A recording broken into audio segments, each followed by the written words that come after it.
Bismillahirrahmanirrahim. Assalamualaikum warahmatullahi wabarakatuh.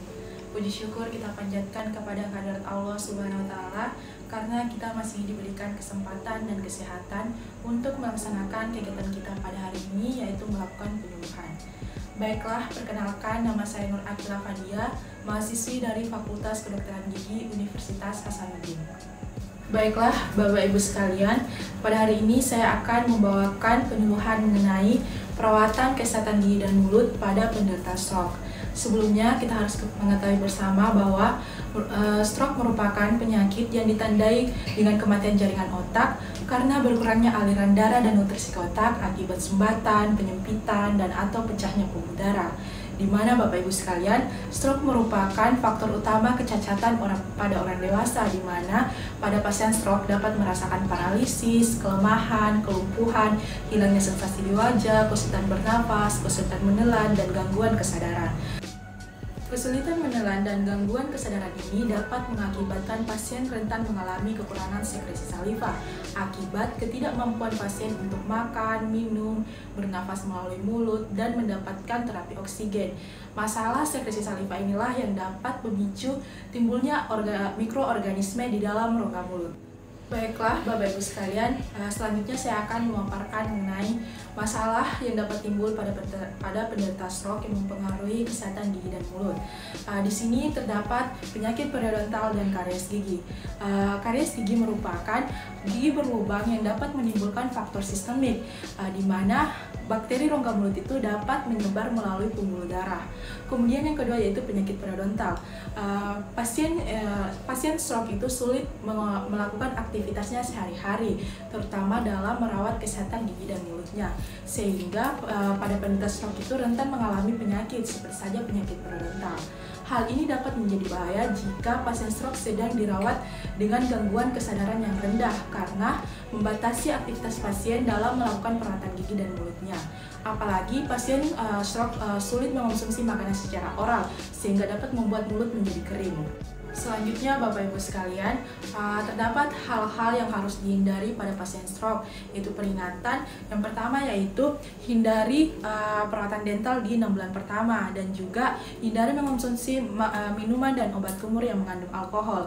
Bapak Ibu sekalian, yang pertama yaitu menghindari perawatan dental. Hal ini direkomendasikan untuk mengurangi resiko terkenanya stroke yang berulang. Kemudian yang kedua yaitu hindari mengonsumsi obat kumur dan minuman yang mengandung alkohol karena ketidakseimbangan bakteri rongga mulut itu dapat menjadi bahaya jika tidak segera diatasi dan dicegah. Misalnya saja gigi berlubang dan gusi berdarah itu dapat menyebabkan luka terbuka sehingga dapat menyebabkan bakteri jahat masuk melalui pembuluh darah sehingga dapat meningkatkan risiko terkenanya penyakit stroke. Selanjutnya, Bapak Ibu sekalian, kita beralih dalam perawatan gigi dan mulut terhadap penderita stroke. Yang pertama yaitu menyikat gigi dengan metode Fons.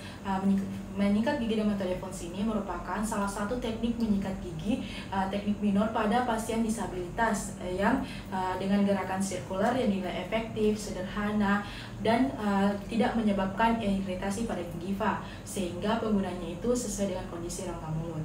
Menyikat gigi dengan metode Fons ini lebih efektif dalam meningkatkan status kebersihan rongga mulut pada pasien stroke dibandingkan dengan cara individual.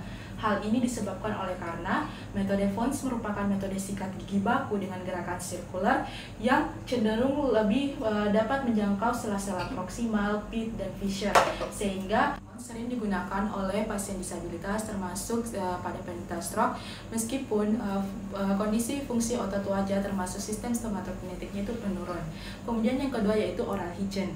Oral hygiene ini merupakan suatu tindakan yang tepat yang bisa dilakukan pada penderita stroke. Memperhatikan kebersihan mulut ini yang bertujuan untuk membuat mulut menjadi bersih dan lebih menyegarkan sehingga dapat terhindar dari infeksi yang akan merusak kondisi rongga mulut. mulut. Kemudian perawatan gigi dan mulut yang ketiga yaitu konsultasi dengan dokter maupun dokter gigi. Hal ini harus dilakukan pada pasien stroke untuk mengetahui tindakan yang tepat yang dapat dilakukan dalam melakukan perawatan dan mengikuti seluruh anjuran yang telah diberikan. Kemudian menghindari makanan-makanan yang manis. Makanan manis memang sangat menggugah selera, tetapi mengonsumsinya secara berlebihan dapat meningkatkan kadar glukosa dalam darah. Jika dilihat dalam jangka panjang, hal ini dapat merusak jaringan pada tubuh dan pembuluh darah yang bisa meningkatkan risiko terkenanya penyakit stroke. Mungkin saya rasa cukup sekian ke Bapak Ibu. Semoga informasi yang saya berikan dapat bermanfaat. Kurang lebihnya mohon dimaafkan. Wabillahi taufiq wal hidayah. Wassalamualaikum warahmatullahi wabarakatuh.